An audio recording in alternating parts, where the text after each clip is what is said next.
Professor Bustolin, lá no Rio de Janeiro, participando aqui remotamente. A provocação do Aldo é ótima no exemplo histórico que ele cita. O único emprego até hoje de uma arma atômica foi de um país muito forte contra um país que não tinha arma. E na suposição do Aldo, e aí vai a provocação ao Aldo também, se o Japão tivesse uma arma atômica, talvez os Estados Unidos não tivessem feito uso da arma que eles tinham.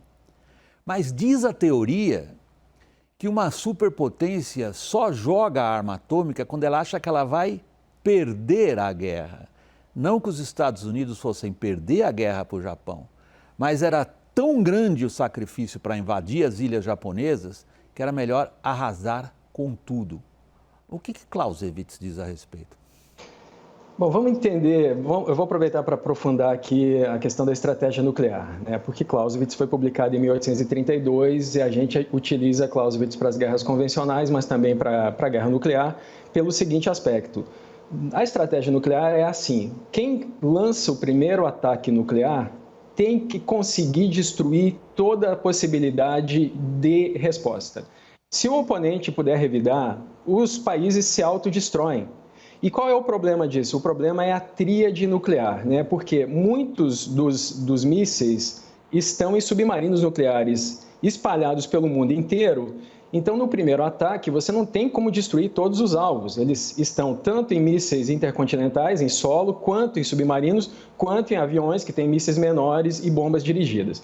Então, veja, para um ataque estratégico, que é o que o Aldo levantou aqui, é muito improvável. Nós temos mais de 70 anos de história da Guerra Fria comprovando a dissuasão nuclear.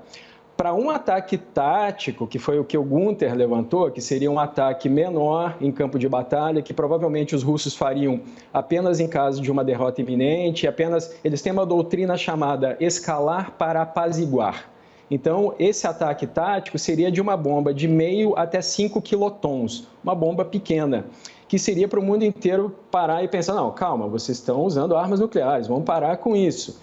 O problema é o seguinte, o problema é que pode ter um erro de cálculo, como vocês comentaram há pouco, e escalar o conflito mais do que se imagina. E só para deixar aqui um ponto de reflexão, neste momento a inteligência dos Estados Unidos tem uma vigilância sobre os depósitos de armas táticas da Rússia e, por enquanto, não há nenhum movimento de que essas armas tenham saído de lá. Aldo, qual o tamanho desse risco que o professor Bustolin acabou de levantar? Eu acho que é muito próximo de zero. Primeiro, porque a guerra da Ucrânia não tem para os Estados Unidos a importância que teve, por exemplo, os conflitos no Oriente Médio. Não tem a importância que teve, por exemplo, o episódio de Cuba, quando a União Soviética tentou instalar armas. Em 1962. 62, né? E os americanos escalaram, na minha opinião, com razão, tá certo? Aí não é a norma internacional que vale.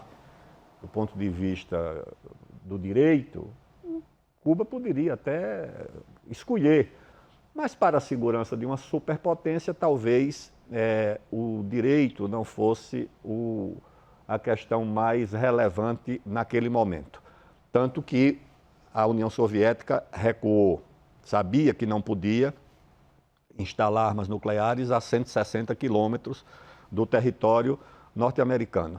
Eu creio que o raciocínio vale também para o caso da Ucrânia. Os americanos sabem que os russos, no caso, não permitiriam que a OTAN, desde que a Ucrânia passasse a integrar essa organização de defesa, que depois passou também a ser ofensiva, a possibilidade de ter armas nucleares na sua fronteira, muito próximo do território da Rússia. Eu acho que os estrategistas, o governo americano, compreendem dessa forma. Creio que vão buscar o maior desgaste possível da Rússia, do presidente russo, da diplomacia russa, mas a minha impressão é que não passará disso, do desgaste.